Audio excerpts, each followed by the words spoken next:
Napansin nyo ba, may mga classmates na parang chill lang, walang stress, pero meron din laging puyat, cramming, at sobrang ngarag. Dati akala ko swerte lang, pero yun, narealize ko, hindi pala. May routine sila.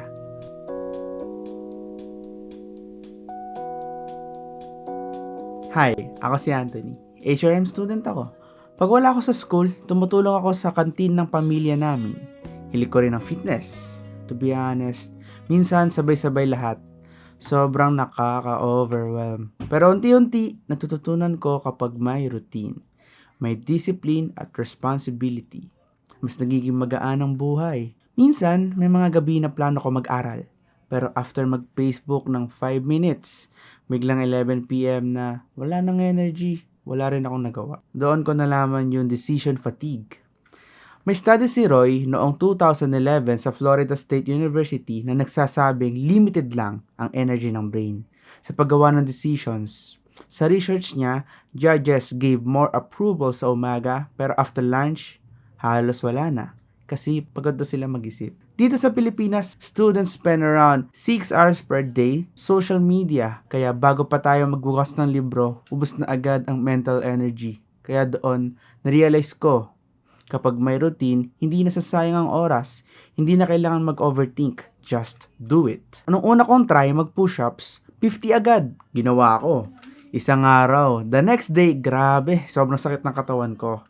Tumigil ako ng 1 linggo. Walang progress. Dati rin, akala ko, isang workout lang. Tapos, abs agad. Sana all. Pero hindi pala ganun. Nung nag-try ako, 10 push-ups per day, naging habit siya. Doon ko nakita yung results. May study din sa Journal of Strength and Conditioning Research noong 2004 na nagsasabing muscles don't grow sa isang workout lang. Lumalakas sila kapag may rest at consistent training. So I realized, discipline is not about big effort. Mas powerful ang small, daily actions. Same din sa productivity. Pag uwi ko galing school minsan, pagod na ako. Pero tumutulong pa rin ako kay mama mag-chop ng gulay para sa kantin. Dati, akala ko chores lang yun. Pero narealize ko, HRM training na pala. Teamwork, time management, and responsibility. Isang beses may customer na nagsabing masarap yung ulam pero masarap din yung service. At totoo yun.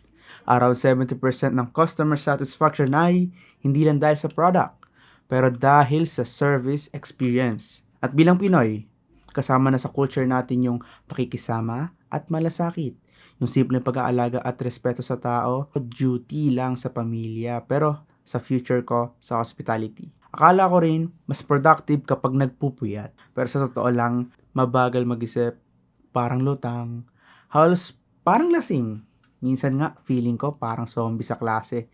Kaya, na-realize ko, productivity is not about doing more. Ang tunay na productivity ay balance, parang marathon, hindi sprint. Speaking of marathon and sprint, kapag hindi kaya ng schedule ko na mag-cardio sa gym or mag-workout mismo, naglalakad ako. Or tinatry kong i-company ang paglalakad. Best form of cardio. Not physically taxing, very enjoyable, lalo na kapag may kanta ka. Pero syempre, hindi rin puro serious mode. Lagi. Minsan, kailangan mo rin magpahinga at mag-enjoy. Responsibly. Kaya minsan, nagsiset up ako ng Tekken match with friends. Battle lang, walang stress. Walang tilt, just for fun, parang reward after a long day. Ang importante, alam mo kung kailan ka maglalaro at kailan ka mag-work. Kasi yung balance na yan, hindi lang about time. It's about mindset din. Hindi lang bawal mag-enjoy, basta may limit at may control. Recently, na-test ko rin lahat ng yan sa totoong buhay. Sa isang kakaibang experience, nung pumila kami sa Apple lunch sa Greenbelt 3, 6 na araw kami nakapila, day shift sina mama at papa, kuya ate. Night shift kami ng kapatid ko at kaibigan ko. Parang HRM work. May quota, may schedule, may sacrifice. Ang goal namin, makuha sana yung iPhone 16e. Reward para sa first 40 customers. Pero nung dumating yung launch, naming ang daming scalpers. Yung iba, tigli 5 slot, kinuha kaya. kahit number 55 kami, hindi na umabot. Siyempre, nakaka-disappoint. Pero habang nandun kami, nagkukwentuhan na lang kami ng mga nakapila. Naging kaibigan na rin namin. May tawanan, may puyat, may init, pero may teamwork. Doon ko na-realize, minsan hindi mo makukuha yung mga gusto mo. May mga mas mahalagang bagay kang makukuha. Kagaya ng patience, endurance, at character. Kung sa gym may muscle pain, sa pila naman may patience pain.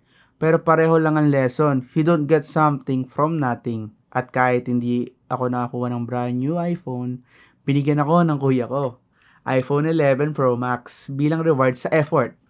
Pero higit pa dun, mas rewarding yung experience. Kasi tutunan ko minsan ng success hindi sa price, kung hindi sa process. We don't need to be perfect students. Pero kapag may small routines tayo araw-araw, mas magiging balanced, discipline, at responsible tayo. At hindi lang ito personal lessons, HRM skills din.